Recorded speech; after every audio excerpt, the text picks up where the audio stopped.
नमस्कार। ये तीसरा एपिसोड है और जैसा कि हम बात कर रहे हैं अभिनय में जो विभिन्न चरित्र होते हैं उनका जो बैकग्राउंड होता है उसका कितना महत्व है अभिनय में, चाहे वो फिल्म के लिए अभिनय हो, चाहे वो मंच के लिए अभिनय हो, चाहे वो किसी भी और चीज के लिए हो।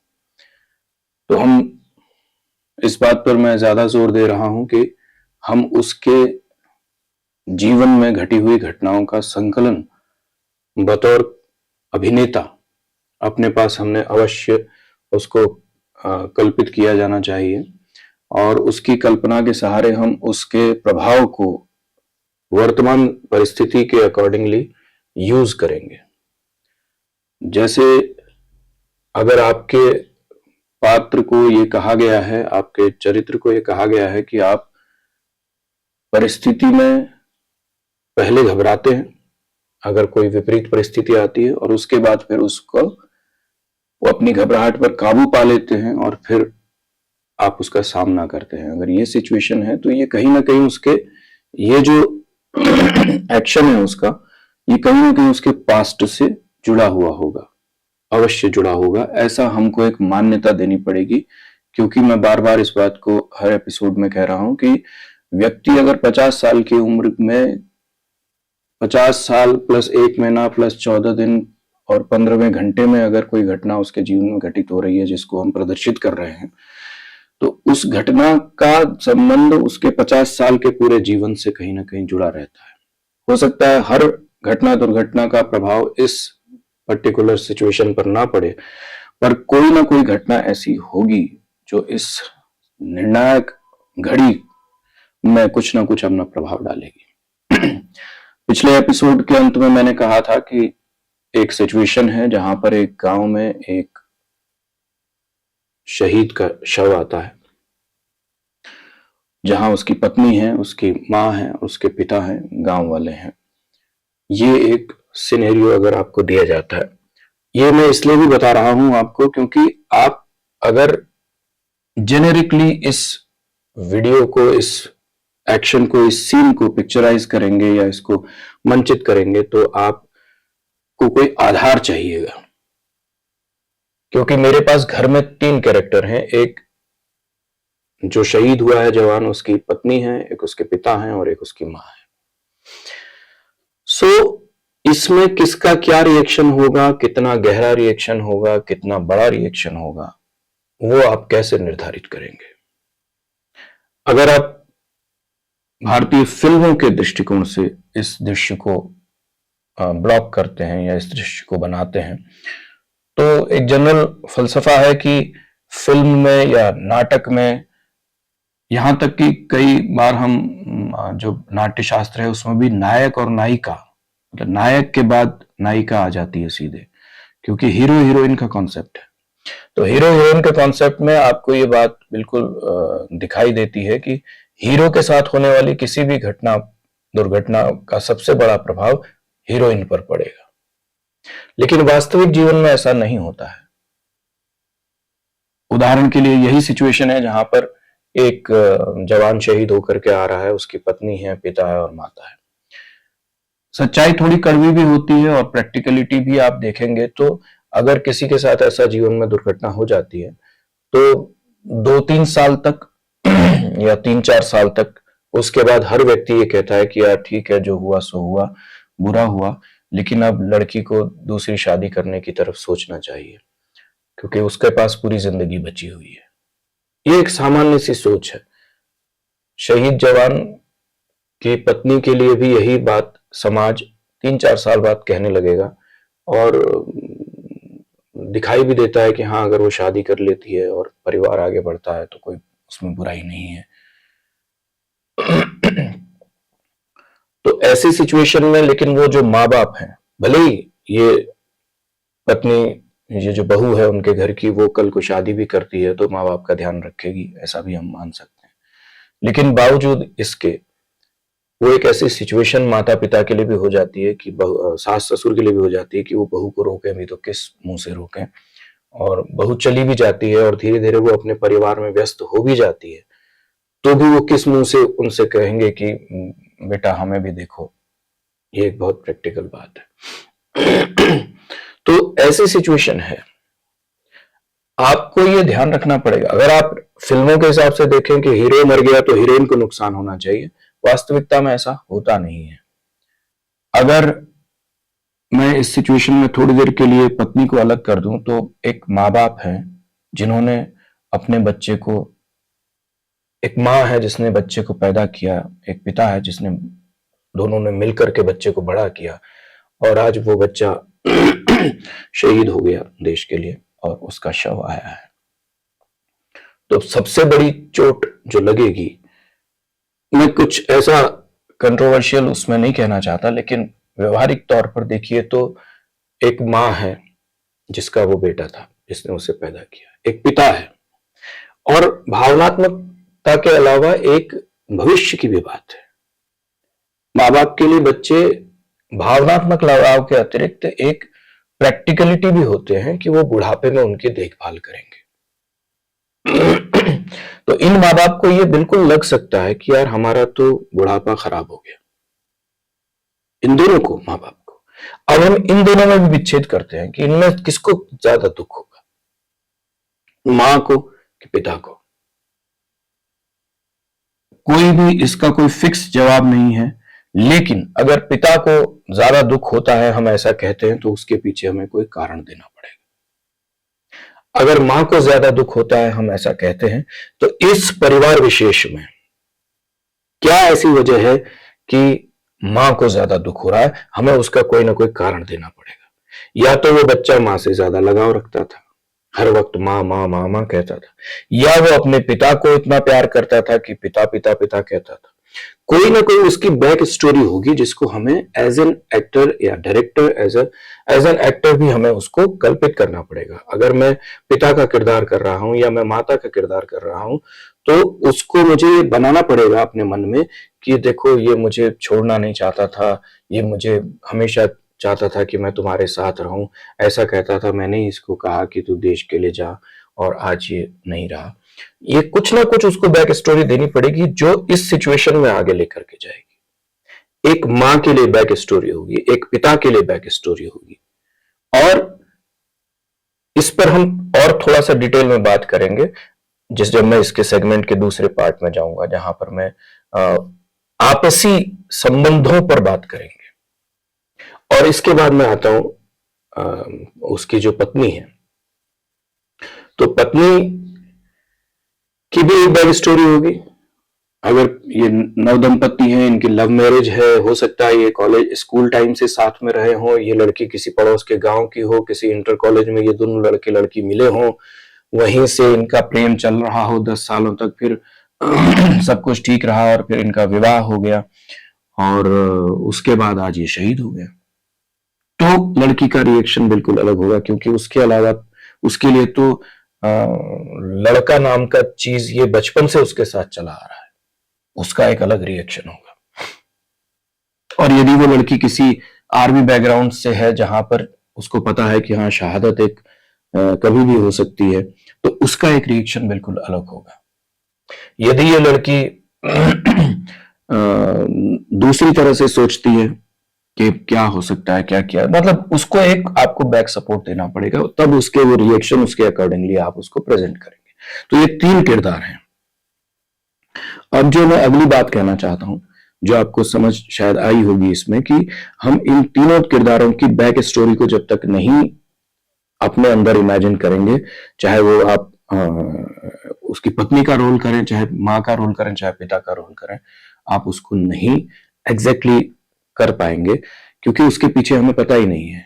अगर आपको सिर्फ इतना कहा जाए कि आपके पति का बॉडी आता है और आप रिएक्शन दीजिए, तो कुछ नहीं पता लगेगा कि आप कौन हैं, आपके पति के साथ आपके क्या संबंध थे। लेकिन जब तक आप उसको भीगेंगे तो एक एक रिएक्शन आएगा। दूसरी बात जो सबसे महत्वपूर्ण है और जो अक्सर इग्नोर कर दी जाती है, कि ये केवल अगर पत्नी घर में होती और शव आता तो क्या रिएक्शन होता, या केवल पिता घर में होते और शव आता तो क्या रिएक्शन होता। और केवल माता घर में होती और शव आता तो क्या रिएक्शन होता। अब हमें इस बात को भी कुछ ना कुछ उसके पीछे की कहानी जोड़नी पड़ेगी, कोई सिचुएशन ऐसी समझनी पड़ेगी। सपोज मैं कहता हूं कि पिता का पिछले 2 साल पहले हार्ट का ऑपरेशन हुआ था, उसमें स्टंट डले हुए, पिता दवाई पर और ये सिचुएशन घटती है, तो मां का क्या रिएक्शन रहेगा। तो जो पहली सिचुएशन में होता जब पिता स्वस्थ है, लेकिन अगर पिता बीमार है या इसका रिवर्स मां बीमार है, तो क्या रिएक्शन होता, पिता का क्या रिएक्शन होता और बहू का क्या रिएक्शन होता, बदल जाएगा। हमें यह भी ध्यान में रखना पड़ेगा कि जो 3 किरदार या 4 किरदार आ रहे हैं वहां पर, उन किरदारों की जो हेल्थ स्टेटस है, मेंटल स्टेटस है, उसके बारे में दूसरे किरदार कितना जानते हैं और वो कितने रिस्पॉन्सिबिलिटी के साथ उसको लेते हैं। इसमें एक सिचुएशन आप ये भी बना सकते हैं कि माता पिता या सास ससुर एक तरफ से आ रहे हैं और बॉडी यहां रखी हुई है और पत्नी यहां से आ रही है। माता पिता को यह एहसास है कि ये दोनों बचपन से साथ बड़े हुए और आज इनके साथ ये दुर्घटना हुई, तो आपको सीधे सीधे दिखाई देगा कि पत्नी फोकस में है, कि हम कह रहे हैं कि पत्नी को ज्यादा दुख हुआ है।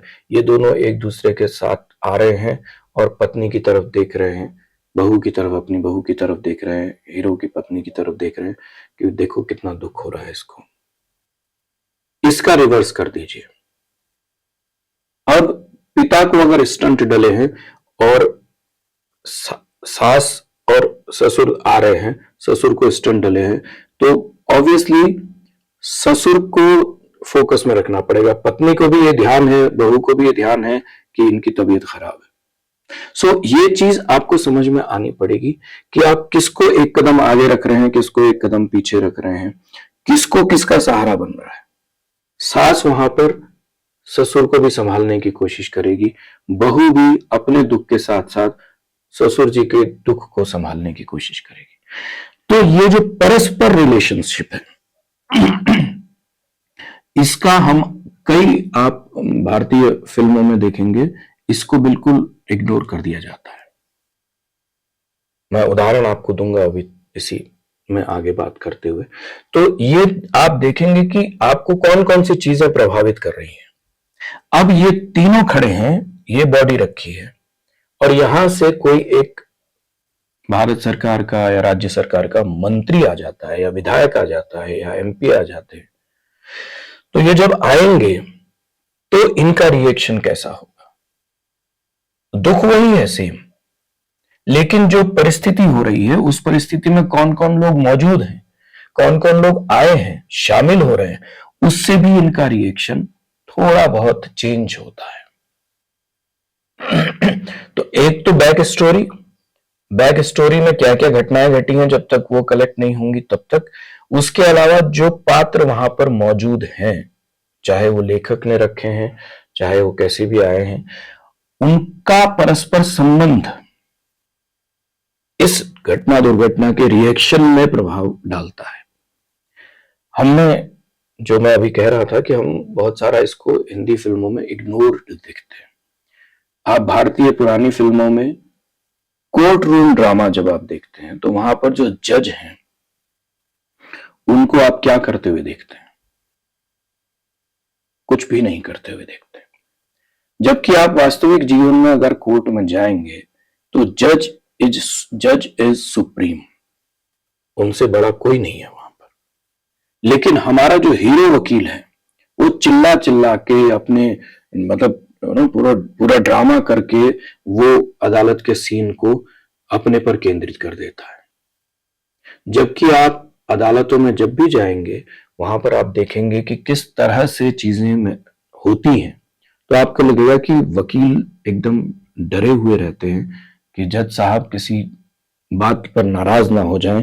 उनकी परीक्षा होती है कि वो सही नियम कानून प्रस्तुत करें उस अपने मुवक्किल को बचाने के लिए या घटना को डिस्क्राइब करने के लिए।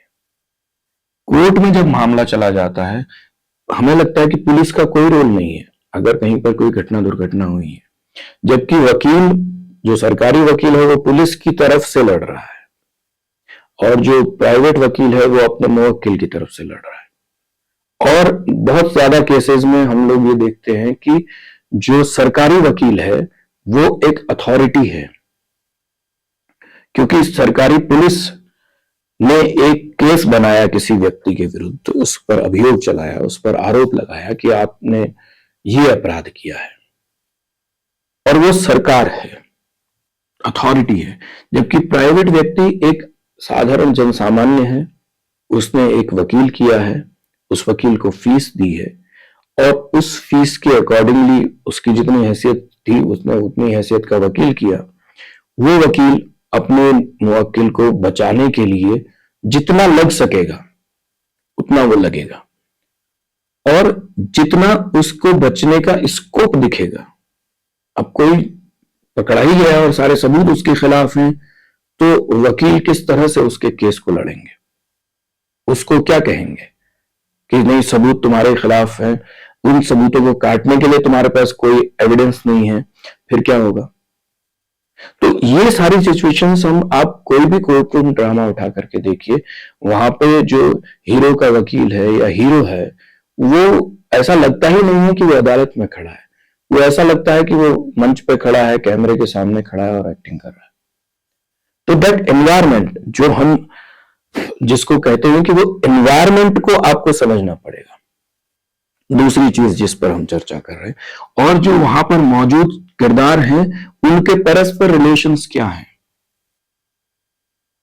उसको आपको समझना पड़ेगा। अगर वो ईमानदार आदमी है और वो पुलिस ने झूठा मुकदमा लगाया है और वकील को ये लगता है कि ये इसको साबित कर देगा सबूतों के साथ में, तो एक अलग तरह की अप्रोच से वो किरदार खड़े होंगे, वो व्यक्ति खड़ा होगा। उसमें भी वो कोर्ट में जो खड़ा है व्यक्ति, जो अपराधी है बताया गया है पुलिस के द्वारा, वो कितना परिपक्व है अपने आप में। अगर वो हैबिचुअल है पुलिस की इस तरह की थ्रेटनिंग का, अगर वो क्रांतिकारी है, कोई सामाजिक कार्य करता है, तो उसकी अप्रोच, उसके खड़े होने का तरीका, उसका अपने आप को प्रस्तुत करने का तरीका बिल्कुल अलग होगा। अगर वो कोई स्टूडेंट है जो पहली बार पुलिस में आया है ना, उस पर्टिकुलर अपराधी जिसको बनाया है पुलिस ने, उसका क्या बैकग्राउंड है वो आपको सोचना ही पड़ेगा। ये वकील और उस केस से रिलेटेड चीजें क्या हैं। सपोज यही वकील अगर 4 मुकदमे लड़ रहे हैं, एक ही तरह से तो नहीं लड़ेंगे। एक केस ये लड़ रहे हैं किसी ऐसे व्यक्ति का जो वाकई अपराधी है, तो वहां पर इनकी टोन, इन वकील साहब की टोन, जाहिर है जनता को पता है कि नहीं ये अपराधी है, ये ऐसा चोर उचक्का है जो हर 6 महीने में एक बार यहां आता है, और ये वकील साहब इसका केस लड़ रहे हैं, तो इन वकील के जिरह करने का तरीका बदल जाएगा। अगर कोई क्रांतिकारी जो सामाजिक कार्य करता है, समाज के हित के लिए किसी आंदोलन के अंतर्गत पुलिस ने उसको फ्रेम किया है और ये वकील साहब उसका केस लड़ रहे हैं, तो जज का केस सुनने का तरीका बदल जाएगा। इनका केस को प्रस्तुत करने का तरीका, डिफेंड करने का तरीका थोड़ा बदला हुआ होगा, वो वैसा तो नहीं होगा जैसा किसी अपराधी के लिए होगा। तो ये माइन्यूट डिटेल्स हैं जो आपको बिना बैकग्राउंड कहानी का जाने आपको हासिल नहीं हो सकता। मैं समझता हूं कि ये जो वकील साहब का मैं आपको उदाहरण दे रहा हूं, इनके मुवक्किल की स्थिति के अकॉर्डिंगली इनका जिरह करने का तरीका बदल जाएगा। ये आप इस बात से शायद कन्विंस हो रहे होंगे। सो अब जज साहब के विषय में अगर ये कहा जाए कि नहीं ये तो सरकारी पक्षकार, हालांकि जज न्यूट्रल होते हैं सारे, लेकिन फिर भी कई बार ये होता है कि ये अपराधी है, सालों साल सजा काट रहा है, जज साहब भी कहेंगे हाँ ये तो अपराधी है। अगर इसने पिछले 25 साल, मैं 25 मुकदमे देख रहा हूं इस व्यक्ति के, ये रोज हर 6 महीने में एक चोरी करके आ जाते हैं, ये तो अभी भी की होगी इन्होंने, ना उनको जेल जाने से चिंता है, ना है ये टाइम खराब कर रहे हैं। तो बताइए, अगर कोई नई बात है तो बताइए, नहीं तो अगर वाकई में सबूत इनके खिलाफ है तो हम 2 मिनट में केस का फैसला कर देते हैं। सो ये पूरा जो एनवायरमेंट है वो इस बात पर निर्भर करता है कि इन किरदारों का बैकग्राउंड क्या रहा है, घटनाक्रम अदालत का सीन 5 मिनट का है, 4 मिनट का है, 3 मिनट का है, लेकिन जब तक उन किरदारों के हम बैक स्टोरीज को नहीं समझेंगे तब तक हम उस सिचुएशन को हैंडल नहीं कर पाएंगे, बतौर एक्टर भी और बतौर लेखक भी, बतौर निर्देशक भी। अभिनय की हम बात कर रहे हैं तो अभिनेता को भी ये जरूरी है कि वो अपने किरदार के अलावा जो उसके को आर्टिस्ट हैं, देखिए रेंज कैसे बढ़ती है। अभी मैं कह रहा हूं कि आपको अपने किरदार का बैकड्रॉप पता होना चाहिए। अब मैं कह रहा हूं दूसरी बात कि आपको आपके आसपास कौन कौन से लोग खड़े हैं ये भी ध्यान होना चाहिए। और जब मैं आपसे कहता हूं कि एक 30 साल का व्यक्ति आपके सामने खड़ा है तो ये 30 साल के व्यक्ति का 30 साल का जीवन वो भी तो आपको कहीं थोड़ा बहुत पता होगा। हो सकता है ये आपके लिए अजनबी हो, लेकिन फिर भी आप अनुमान लगाएंगे उसकी ड्रेसिंग से, उसके बोलचाल से कि हाँ ये व्यक्ति पढ़ा लिखा है, हो सकता है ये बहुत जानकार व्यक्ति हो, और हो सकता है इसकी कोई अप्रोच हो, तो आपका एक बिल्कुल उसको देखने का नजरिया बदल जाएगा, सस्पिशियस रहेगा। आप जानना चाहेंगे कि मुझे और क्या क्या जानकारी इसके बारे में मिले कि मैं समझूं कि ये कितना महत्वपूर्ण है या कितना महत्वहीन है या कितना साधारण है। ये पूरी डिटेलिंग आपको एक्टिंग में मदद करती है।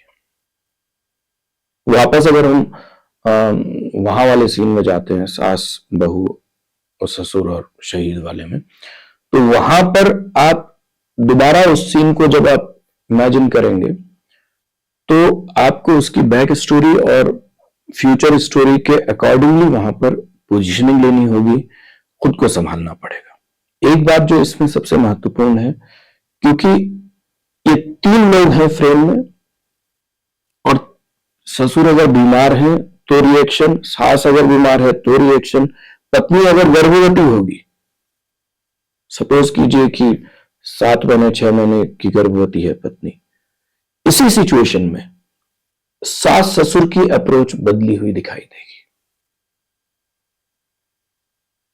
क्योंकि उसकी मानसिक अवस्था ऐसी नहीं है कि वो इस दुख को झेल सके। और इसलिए भी कि अब जो सिचुएशन यहां से आगे बच्चे के पैदा होने और उसके थोड़ा बड़े होने के तक होगी, उसका पूरा पूरा प्रभाव, जैसा हम मानते हैं कि बच्चे पर प्रभाव बुरा पड़ेगा या खराब पड़ेगा, अच्छा पड़ेगा या खराब पड़ेगा, तो वो बात सास ससुर को, भले ही उनका दुख है अपनी जगह, दुख कम नहीं हुआ, लेकिन क्योंकि एक यहां पर एक गर्भवती बहू है तो उसके अकॉर्डिंगली उनको बिहेव करना पड़ेगा। ये एक उस सिचुएशन पर नया चीज ऐड होती है। अब ये घटना हो गई, सब कुछ होने के बाद 4-5 दिन बाद या 2-3 दिन बाद या किसी एक सिचुएशन में ये तीनों अपने अपने कमरों में अकेले हैं। अब ये तीनों अकेले हैं, इनको कोई नहीं देख रहा। यहां इनका दुख, यहां इनकी पीड़ा पूरी निकल करके आएगी। इनको रोना होगा, ये रो लेंगे, इनको जो कुछ भी दुख मनाना होगा वो ये मना लेंगे, क्योंकि ये अब अकेले हैं। ये यहां पर इनके रिएक्शन, यहां पर इनका अभिनय, यहां पर इनकी क्रियाविधि, इनका काम वो आंगन वाले दृश्य से बिल्कुल अलग होगा, क्योंकि यहां इनको कोई नहीं देख रहा, यहां इनको कुछ नहीं करना, यहां सिर्फ इनको अपना दुख मनाना है। उसमें भी आप एड ऑन कीजिए चीज को कि अगर बहू का कमरा के ठीक बगल में सास ससुर का कमरा है तो भी बहू इतनी जोर से नहीं सिसकी भरेगी कि ससुर को दिखाई दे, सुनाई दे या सास को सुनाई दे। अगर ये बहुत दूर है कमरा तो इसका रिएक्शन बदल जाए। यही बहू अगर मायके पहुंची है और अपने मां बाप के पास है और वहां एक इकलौती लड़की है और इसके मां बाप है वहां पे, इसका रिएक्शन बदल जाएगा। एक ही व्यक्ति है, एक ही दुख है, लेकिन वो कहां खड़ा है, कौन कौन उसकी सराउंडिंग्स में है, उससे उसका दुख प्रकट करने का तरीका बदल जाता है। ये माइन्यूट डिटेल, मतलब अगर आप कहें कि तो ये आपको सोचना पड़ता है। मतलब अगर इसी बहू का इसी आंगन में भाई आता वहां से, दो सिचुएशन, एक भाई वहां से आए और ये रिएक्ट करे, और अगर केवल भाई और बहन किसी जगह पर मिल रहे हैं इस दुख से मुतालिक, तो रिएक्शन बदल जाएगा। सो ये जो माइन्यूट डिग्रीज हैं रोने के, दुख प्रकट करने के, ये सिचुएशन दुख की है इसलिए दुख की बात कर रहा हूं, और भी सिचुएशन में अलग अलग, वो व्यक्ति के आपसी संबंधों पर भी निर्भर करेगा, वो व्यक्ति के प्रेजेंट सिनेरियो पर भी निर्भर करेगा। तो इतनी डिटेलिंग में आपको ये काम करना पड़ेगा। अगर ये मायके में है, माँ बाप के पास है, माँ बाप स्वस्थ है, माँ बाप को कोई ऐसी परेशानी नहीं है, खुल के ये रो सकती है, वहां पे खुल के दुख मना सकती है। अकेले में है, तस्वीर के सामने बैठी है, ये खुल के रो सकती है वहां पे। ससुर जी अकेले में है, ना माँ के साथ में कोई, अपने पत्नी के साथ में कुछ है, दूर है, अकेले हैं, खुल के रो सकते हैं। ऐसा ही माँ के साथ भी है। अगर केवल उस शहीद के माँ बाप बैठे हुए हैं और दोनों में से एक कमजोर है, एक मजबूत है, अगर पत्नी मजबूत है तो वो ससुर जी को संभालेगी कैसे, ससुर जी कितना बिलखेंगे, कितना टूटेंगे, वो वहां पर डिफरेंस क्रिएट करेगा। तो मेरा कहने का मतलब यह है कि बतौर अभिनेता आपको इन सब चीजों पर गौर करते हुए चलना पड़ता है।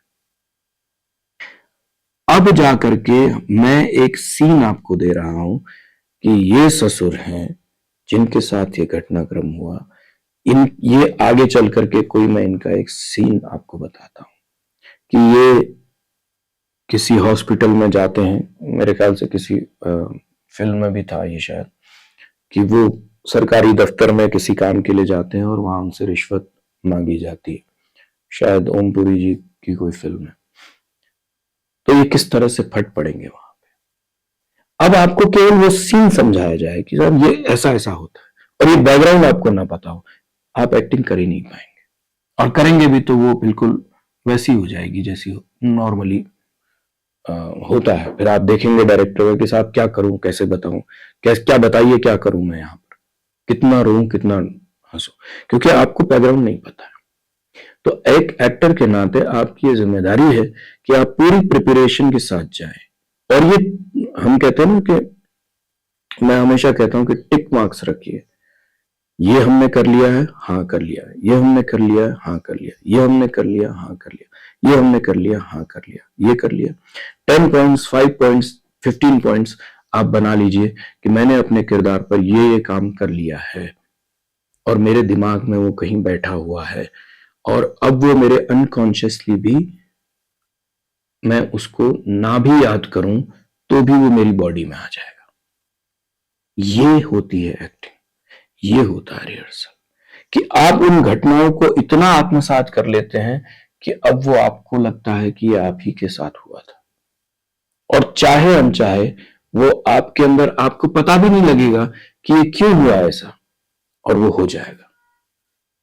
सो ये फायदा है इसका, और ये एपिसोड हम यहीं तक रख रहे हैं। आगे भी मैं कुछ और सिचुएशंस पे बात करूंगा जहां पर मैं परस्पर रिलेशंस पे ही डिस्कस करूंगा। तो आप अपने कमेंट्स इस वीडियो से मुतालिक जरूर मुझे बताएं कि ये वीडियो आपको कैसा लग रहा है। ये श्रृंखला बहुत डिटेल में जा रही है, लंबे वीडियोस हैं, मुझे पूरी उम्मीद है कि आप फुर्सत में इसको देखेंगे और उसके बाद आपको एहसास होगा कि हाँ, अगर हम कुछ सीखना समझना चाहते हैं तो वीडियो की लंबाई चौड़ाई कोई ध्यान मायने नहीं रखती, बात कन्विंस होनी चाहिए, बात कन्वे होनी चाहिए, बात कन्विंसिंग होनी चाहिए, आपको समझ में आनी चाहिए। तो ये 2 पॉइंट्स लेकर के हमने इस वीडियो में बात करी है। आगे हम इसी बैकग्राउंड और आपसी रिलेशन और सिचुएशन पे बात करेंगे। धन्यवाद।